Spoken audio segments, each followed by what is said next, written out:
So, George, welcome back. Week 6. Thank you. It's good to see you again, David. You too. It's been a long time. Oh, it's been a tough slog, but rewarding. Almost a week. This week we're talking about data and algorithms and competencies, and I want to jump right in on the data side. As we have said in the weeks leading up to this, when you're using content, when you're interacting with other people, when you're doing that in technology-mediated ways, those interactions all throw off a lot of data, what sometimes is called data exhaust, right? Just the data byproduct of the primary activities we're engaged in. You've been thinking about this for a very long time, as you talked about in your introduction all the way back in week 1, that this is analytics is part of your path, is how you've grown through Open. And I wonder if you'd talk a little bit more about the relationship between Open and analytics and where the field kind of is right now with that. Well, as a field, I think learning analytics has developed fairly quickly. Initially in 2011 with the first conference, it was essentially a bricolage field, meaning we stole a lot of ideas from other areas. So we spent time looking at things like discourse analysis applied in education. We looked at social network analysis to get a bit of a sense of what was going on in different parts of taking from sociology to apply what happened in a classroom and so on. I think more recently it's become more sophisticated, just as the entire big data ecosystem, if you want to call it that, has matured as well. Now, certainly in even a MOOC like this, so you look at edX courses, they've been quite valuable in helping researchers start understanding student interaction and student-related data at a scale you've never had before. So you've had courses on edX that'll have 200,000-300,000 people, even though the norm today is probably closer to 3,000 to 5,000 to 7,000 students in a course. So when you have that many students, consider a single faculty member teaching one MOOC will interact with more students than she would in a lifetime as a traditional faculty member. The difficulty that we have then with that is how do you make sense of those things? It's not Google-style big data where you've got terabytes of data, but you're dealing with gigabytes of data, and you're dealing with, just look at an example in this course. So for a student that's been involved in this course, when they've read a piece of text, there's a click there. When they've logged on, there's a notation of that log on. When they've moved to a video, when they've paused a video, there's a data point captured at each of those levels. Pre-course surveys collect data. If there's a student that decides to engage in social media around the course, there's a hashtag, and then that starts, so you can start to bridge those different profiles in different spaces to sort of get a sense of what students are doing. Now, a lot of that data, as you and I have talked about before, but it's this idea of proxy. Like the educational research that we're doing quite often, we're dealing with proxy elements. We can't get directly into a student's brain and sort of massage their neurons and see exactly what they're thinking, so we rely on things. And sometimes it's a direct proxy that said, George logged on, he watched 3 minutes and 12 seconds of this tremendously engaging video with David Wiley. Then he clicked and he did a quick survey or a quiz, and then he read an article. So these things are all captured. Now, what does that mean? So from an analytics perspective, that's just basically your pure data that you're looking at to understand student behavior.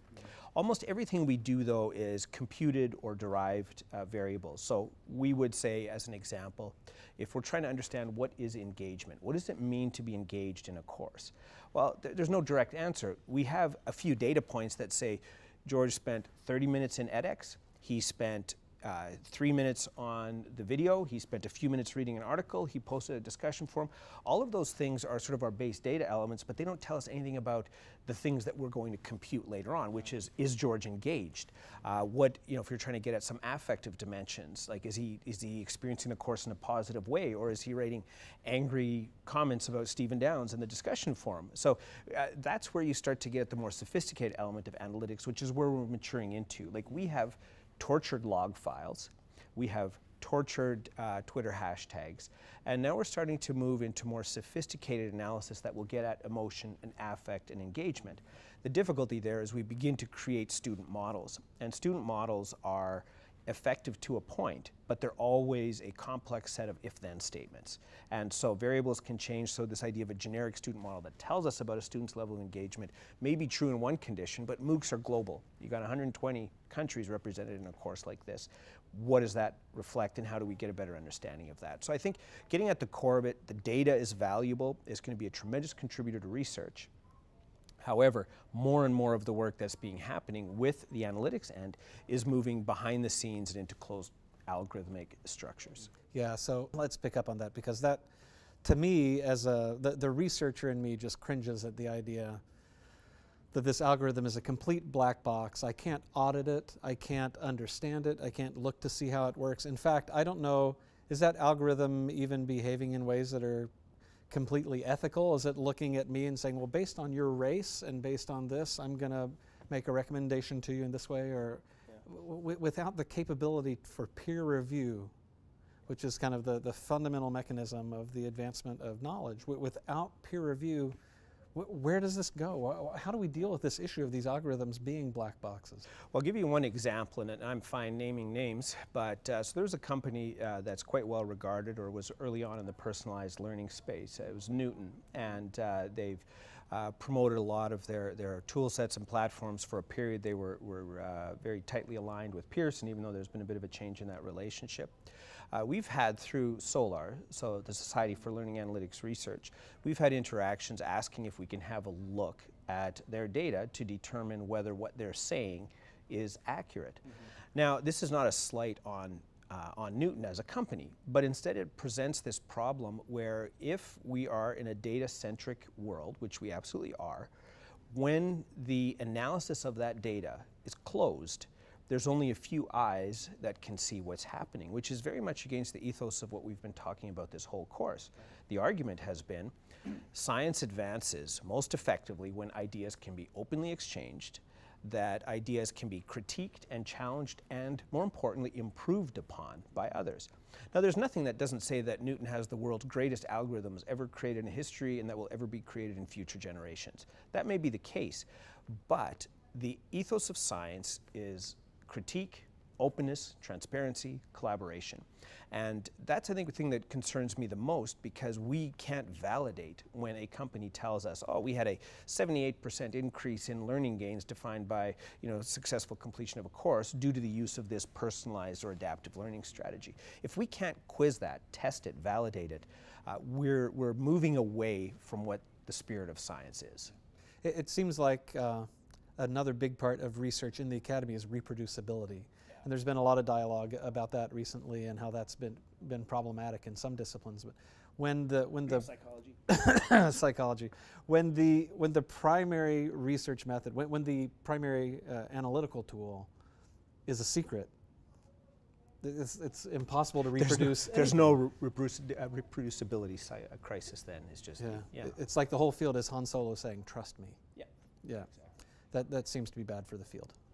I would absolutely agree. And then an interesting point. So I think in some ways, the battle for open education, publishers have acquiesced at least part of the content battle. Mm-hmm. They've said, okay, we can't compete with that.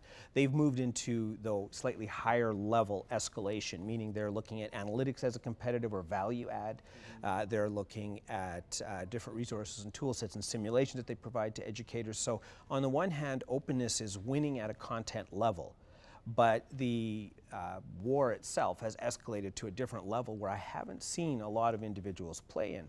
And this gets to one point that I know you've talked about, competencies. The idea of more granular assessments of what individuals know. So rather than a course, you're going to assess based on competencies. And in theory, it wouldn't matter if I acquired that competency by studying at BYU or by studying on my own, watching YouTube videos or reading articles.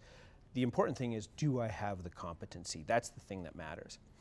But as you've noted, the challenge with competency-based education and the granularization of assessment to a level of competencies rather than course level is that the pathways through curriculum, namely competency maps, mm-hmm. they're not open. Mm-hmm. Explain why that's a concern to you. Yeah, well, content, what's the right metaphor? Content are like ingredients in a kitchen, right? And they can all be there, and they can be available, and they can be, and if they're in your kitchen, presumably they're free for you to use, but just having access to lots of raw ingredients doesn't turn out to be great food all the time. There's something about that recipe, about the directions about how to bring that together, what order to put it together in, how long to bake it, at what temperature, and things like that, we're just missing Yeah. on the open educational resources side. You know, there's lots of open content. The most recent estimate that Creative Commons has published in conjunction with some search engines is about 1.1 billion openly licensed resources published online.